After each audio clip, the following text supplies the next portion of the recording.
지난 4월에 제43회 서울연회가 감리교 신학대학에서 열리게 되었습니다. 우리 총장님과 교수님 그리고 많은 학생들의 환영을 받아서 잘 협조해 주셔서 우리 연회의 새로운 이정표를 세우게 되었습니다. 감독에 이어서 제가 사례비를 받아서 이제 우리 감리교 신학대학의 학생들에게 장학금을 주는 그런 귀한 일도 하게 되어서 제 나름으로는 저 보람된 일이라고 생각합니다. 저는 1975년도 입학해서 그 당시도 채플 시간이 있었습니다. 제가 그걸 돌이켜보게 되면 그 채플 시간에 저는 교수님들이 성경을 보는 눈을 열어주는 해안을 주셨기 때문에 무척 기다리기도 했었고 말씀을 잘 듣는 그런 계기가 되었었습니다. 근데 제가 오늘 이렇게 말씀을 전하는 시간에 그런 여러분들의 임팩트를 주실 수 있는 시간이 아닌 것 같아서 좀 마음이 안타까운 마음으로 이렇게 서 있습니다.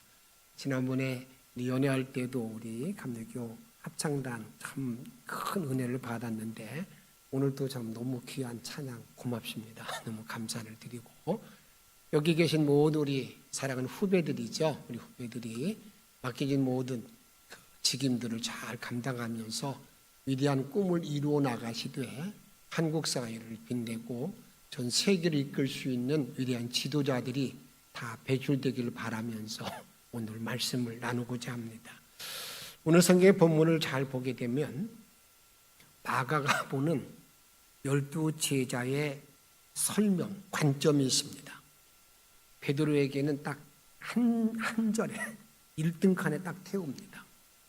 한 절 속에 베드로의 이름이 나오고 베드로의 별명도 붙여줍니다. 야고보와 요한은 17절에 보게 되면 2인실에 2등 칸에 태워줍니다. 그리고 난 다음에 그들의 별명은 이렇다라고 말합니다. 그리고 그 악한 못된 가룟 유다는 독방에 집어넣습니다. 독방. 19절에 그렇게 독방에 집어넣죠. 그리고 18절에 보게 되면 나머지 제자를 전부 다 거기다 다 집어넣어놨어요. 많은 사람이 그냥 우글우글하게 다 넣어놓은 걸 보게 됩니다.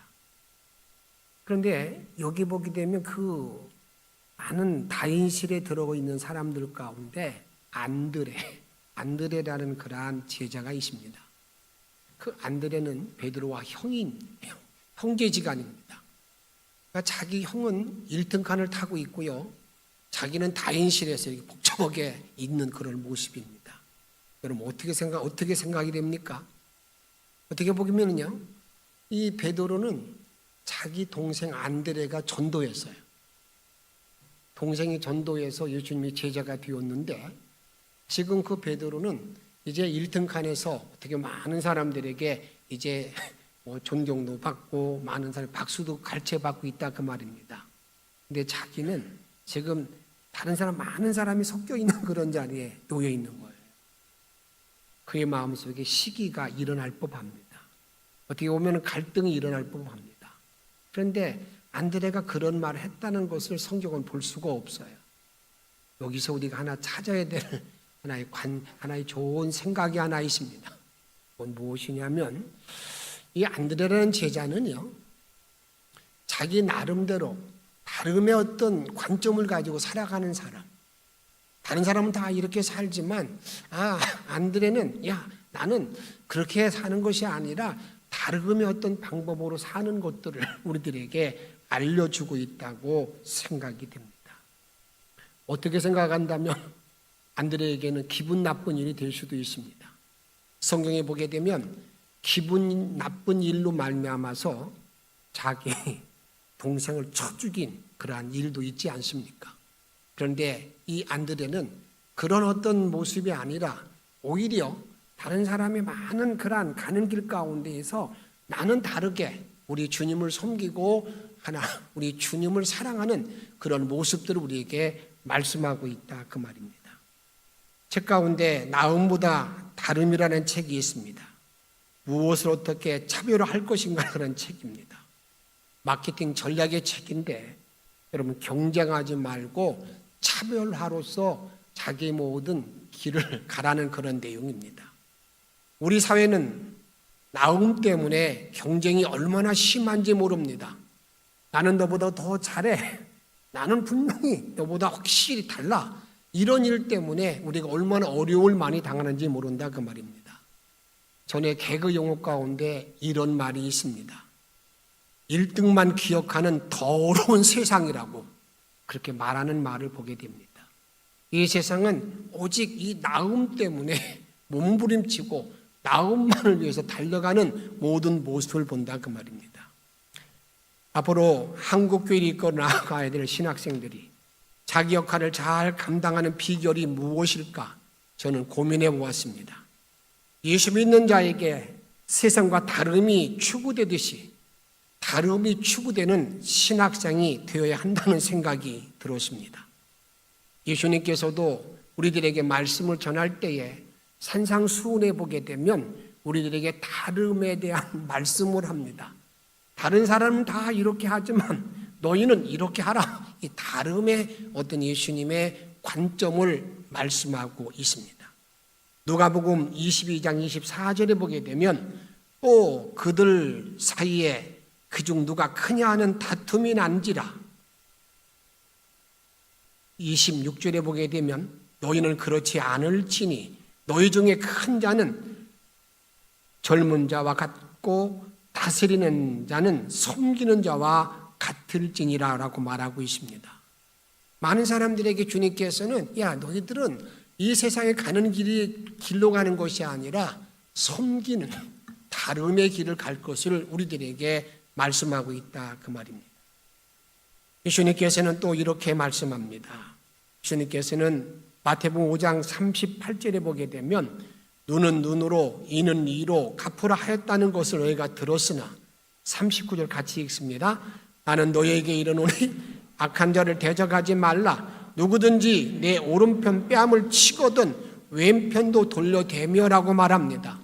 너희들은 다르게 우리는 다르게 살 것을 우리에게 말씀한다 그 말입니다. 주님을 따르는 제자, 주님을 따르는 많은 사람뿐만 아니라 예수님의 제자가 된다고 다짐했던 모든 자들에게도 너희는 세상과 같이 살아서는 안 된다는 사실을 우리들에게 말씀하고 있습니다. 창세기 13장에 보게 되면 아브라함과 그의 조카 롯의 종들과의 싸움이 있습니다. 그때는 양들을 치기 때문에 양들에게 물을 먹이는 일이 상당히 중요한 일입니다. 그들이 저녁 때에 대해서 이제 그 우물가에서 물을 먹일 때에 누가 먼저 먹이느냐 때문에 서로 싸웁니다. 잘 생각해 본다면 조카 롯이 자기 종들에게 이런 말을 해야 마땅한 것 같습니다. 얘들아, 너희들 말이야 삼촌 양들을 다 먹이고 난 다음에 너희들이 먹여. 그렇게 말할 법합니다. 왜냐하면 이 롯이라는 사람은요 자기 삼촌이 지금까지 길러왔기 때문에 당연히 그럴만 할 법도 한데 그럴만 하지 않습니다. 그 싸움이 계속되니까 어느 날 여러분 아브라함이 자기 조카 롯을 부르게 됩니다. 롯에게 이렇게 말합니다. 야, 너와 나는 혈육시간이 아니냐, 고륙지친이 아니냐, 친척이 아니냐. 우리 앞에 이 땅이 다 놓여 있는데 나와 함께 약속하자. 네가 이게 선을 그으라는 거예요. 다 긋고 난 다음에 네가 좌하면 내가 우하고 네가 우하면 내가 좌하리라.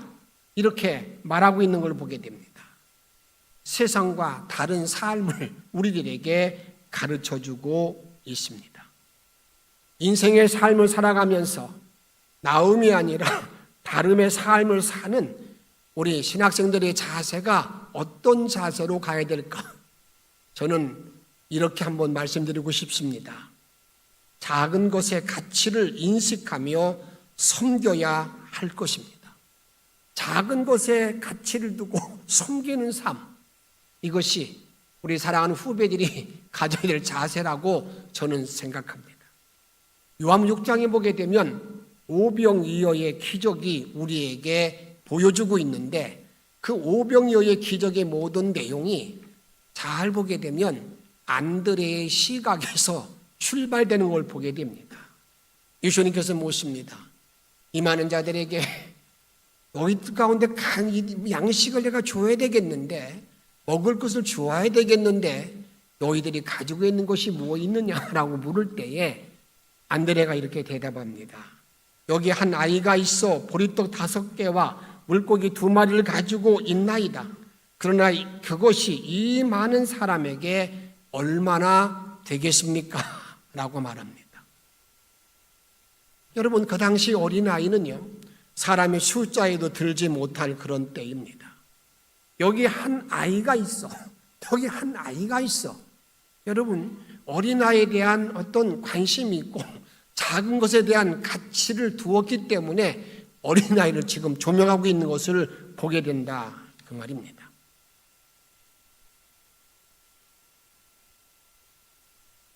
저는 짧은 감독 임기 2년 동안에 제가 어떤 일에 대해서 중점을 둘까 하고 많이 고민을 하면서 지금 감독의 일을 감당하고 있습니다. 이제 감독이 된 지 벌써 반절이 지나고 있습니다. 근데 저는 제가 이런 출발을 했습니다. 그래, 작은 아주 힘이 없는 나약한 자들에 대해서 좀 관심을 두자. 그래서 비전교회에 대해서 관심을 두고, 때로는 말하지 참 자기 어려운 사정 때문에 고민하는 자들을 찾아가고 만나는 탐방신방을 통해서 그들과 함께 이야기를 나누면서 격려하고 위로해 주는 일을 지금도 계속하고 있습니다. 아마 그런 귀한 일을 감당하다 보니까 제 스스로 제 마음에 드는 생각이 있습니다. 그래, 이렇게 약하고 어렵고 힘든 자리에 대한 그 관심이 저에게는 한없는 때로는 위로가 되기도 하고 힘이 되는 것을 제가 알고 있습니다. 다음으로 우리가 어디에 관심을 둬야 될 건가? 그것은요, 조용한 영향력을 끼치는 데 관심을 두고 나가야 된다, 그 말입니다. 내가 있는 모든 자리에서 그냥 많은 사람에게 막 떠들썩하게 하는 그런 일이 아니라, 정말 어떤 때는 저 사람이 뭘 하는가, 저 사람이 지금 어떤 말을 하는가 잘 알지도 못하는데, 여러분, 그 말 한마디가 전달되었을 때 많은 사람들이 감동되어지고요, 그의 모든 행동이 기억되는 일, 이런 일에 대해서 우리가 관심을 두면서 우리가 나가야 된다, 그 말입니다. 요한복음 12장에 보게 되면은요, 예수님을 만나고자 하는 수많은 사람들이 찾아오게 됩니다. 그런데 예수님을 찾아봤을 때에 헬라 사람들이요, 헬라 이름을 가지고 있는 빌립을 찾아와서 말합니다. 그런데 빌립은요, 그들을 예수님께 데려가지 아니하고 누구한테 또 데리고 오느냐? 안드레한테 데리고 옵니다. 한번 보십시다. 요한복음 12장 20절 말씀 같이 한번 읽겠습니다. 명절에 예배로 올라온 21절 말씀, 그들이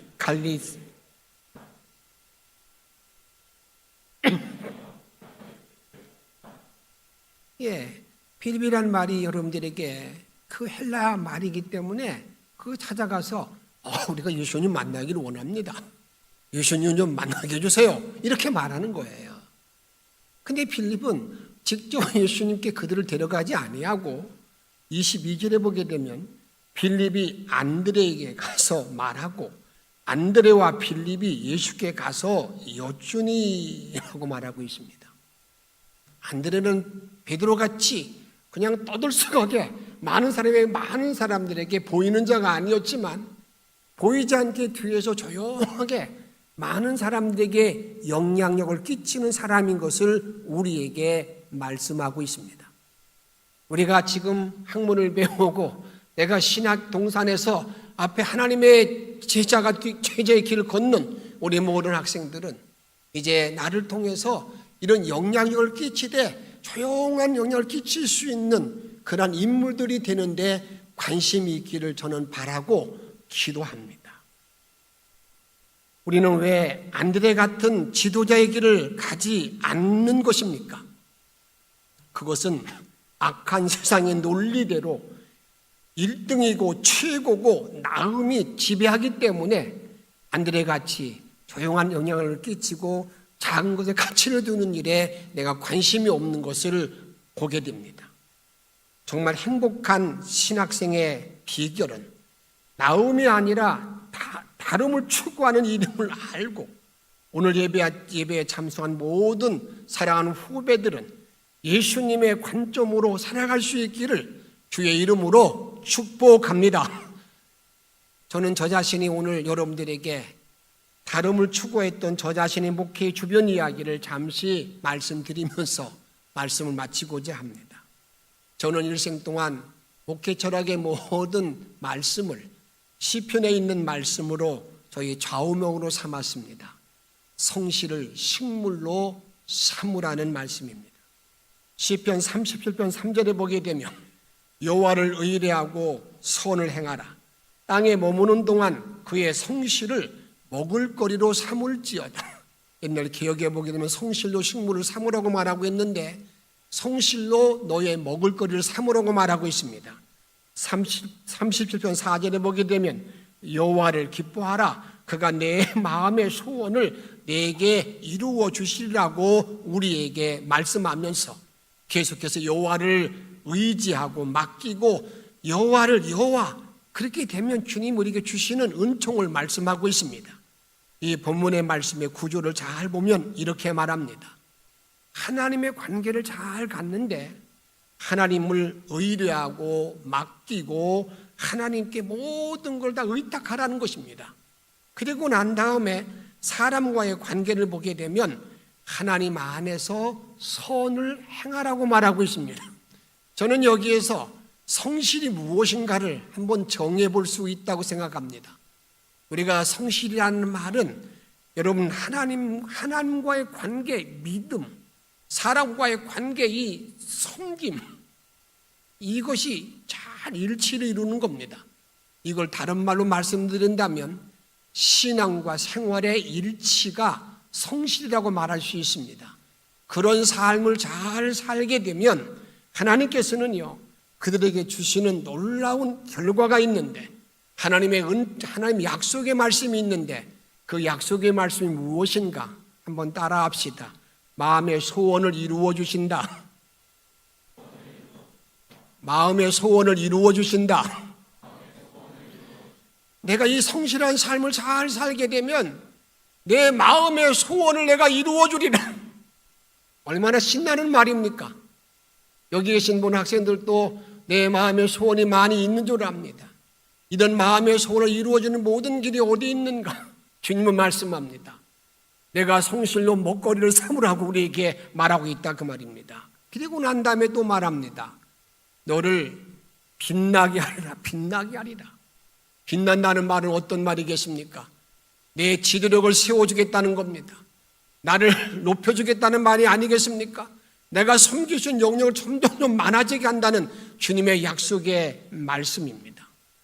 그런데 이렇게 내가 이런 성실한 삶을 구체적으로 실천하는 데에 많은 장애물이 있습니다. 내가 성실하게 살아야지, 성실로 식물을 삼아야지, 이렇게 말을 했다고 해서 성실이 나에게 주어지는 것이 아니라 그 말입니다. 성실한 삶을 이루어지는 것이 아니라 그 말입니다. 성실한 삶을 살기 위해서는 다음에 극복해야 될 몇 가지가 있습니다. 그 중에 하나가 뭐냐면 시간의 성실성을 시간의 성실성. 이 시간의 성실성은 뭘 말하겠는가? 예수님의 행동을 잘 보게 되면, 예수님 하루의 일과를 보게 되면 아침 여러분이 그가 가르치기도 하고 병자를 쫓아내기도 하고 어떤 때는 축사 사역하고 너무너무 힘든 하루였습니다.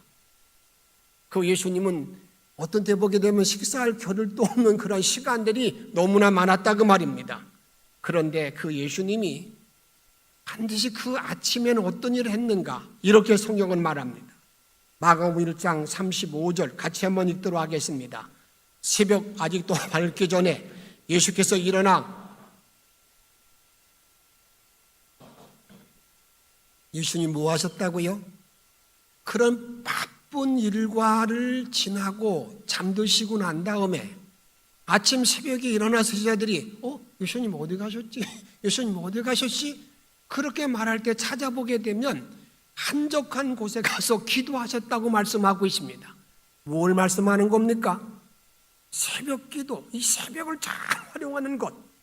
이거 여러분들이 성실성을 이루는 시간에 대한 성실성입니다. 예수님이 이러한 모든 새벽 기도의 모든 훈련들이 예수님이 겟세마네 동산에 올라가실 때에 이렇게 말합니다. 습관에 따라서 누가복음 22장 39절에 보게 되면 습관을 따라 감람산에 가셨다고 말씀하고 있습니다. 습관적인 훈련을 잘해서 그런 시간에 성실성을 이루었다는 것을 우리에게 말씀하고 있습니다. 또 하나는요, 사건의 성실성이 있어야 됩니다. 우리가 나가는 모든 앞길에는요, 내가 예측하지 못한 많은 일이 나 앞에 나타나기 시작합니다. 내가 전혀 감당하기 힘든 일도 나에게 나타나게 됩니다. 어떠한 일을 만나든지 간에 주를 의지하고 주를 믿고 신뢰하는 모든 일에 있어서 여러분들이 흐트러지지 말아야 됩니다. 믿음의 견고성을 갖는 것, 이것이 사건의 성실성입니다. 또 하나는요, 한번 따라합시다. 열등감을 극복하라. 열등감 극복의 성실성을 가져야 됩니다. 이건 심리적인 성실을 말하는 것이죠. 아마 여기 계신 여러분이나 저나 다 열등감 속에 살고 있으면 틀림이 없습니다. 저도 신학교 입학했을 때 말할 수 없는 열등감 때문에 고민을 많이 했습니다. 때로는 누구와 대화하기도 힘들 때도 많이 있었습니다. 이제는 감독이 되어져서 조금 그런 일은 좀 벗어나 있는 것 같습니다만 아직도 그런 열등감 속에 제가 놓여있는 나 자신을 많이 보게 됩니다. 생각이 너무 많은 30살에게라는 김은지 씨의 그러한 책이 있습니다. 그분은 구글 수석 디자이너로서 25년간 세계 최고의 인재들과 함께 교제했습니다. 그가 이제는 지금은 삼성에서 일하고 있습니다만 그가 말하는 모든 내용을 보게 되면 인간에게는 가면 증후군이 있다는 것입니다. 그가 구글에 입사해서 자기가 너무너무 힘이 들었다는 겁니다. 일할 때마다 항상 자기 마음에 찾아오는 것은 야, 네가 실력 때문에 입사한 거 아니야. 너 운 좋게 왔다는 겁니다. 그런 열등감이 자기를 사로잡으니까 일을 제대로 할 수 없습니다. 보고서를 만들어도요, 보고서 낼 바로 직전에 막 써서 낼 뿐만 아니라 때로는 너무나 어려우니까 주차장에 가서 빙빙 차 주위를 돌다 들어옵니다. 화장실에 가서도요, 나오지 않습니다. 너무너무 답답하게 이렇게 이런 병든 마음으로 1년을 지나고 난 다음에 그가 회사의 카톡방에 자기 입장을 써놓았습니다. 나는 한국에서 온 이런 사람인데 내가 이런 열등감 때문에 참 내가 힘들고 어렵다는 말을 쫙 써놓으니까 여러분, 그 다음날 그 글을 보았던 많은 사람들이 나도 그렇다고 뭘 말하는 겁니까? 이 땅에 사는 그 천재 같은 사람이 모이는 그곳에도요, 열등감이 꽉 차 있다는, 이걸 극복하지 못하면, 이 심적의 상실을 내가 극복하지 못하면 내가 바른 길을, 바른 삶을 살 수가 없다는 것을 알아야 됩니다. 사랑하는 감리교 신학대학 학생 여러분, 표대를 향하여 달려가는 동안에 가면 증후군의 열등의식을 극복하고 하나님의 자녀라는 분명한 자의식, 긍지를 가지고 나의 삶을 새롭게 개척하면서 새 역사를 이루며 나아갈 수 있는 복된 후배들이 다 되시기를 주의 이름으로 축복합니다. 정말 그 길이 어디 있습니까? 내가 시간의 성실성을 잘 감당해야 됩니다.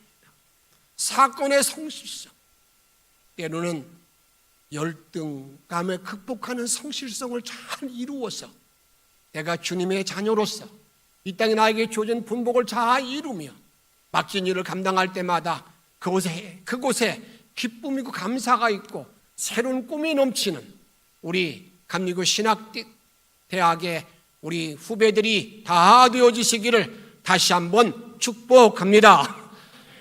주님 고맙습니다. 영광 돌립니다. 이 땅에 살아가는 날 동안에 내가 어디에 관심이 있을까? 오늘 주님은 우리에게 말씀합니다. 나음이 아니라 다름에 관심을 두라.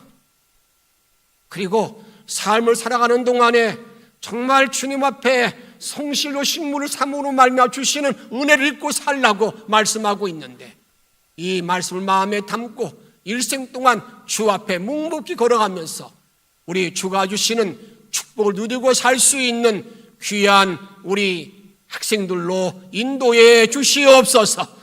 예수님의 이름으로 간절히 기도하옵나이다. 아멘.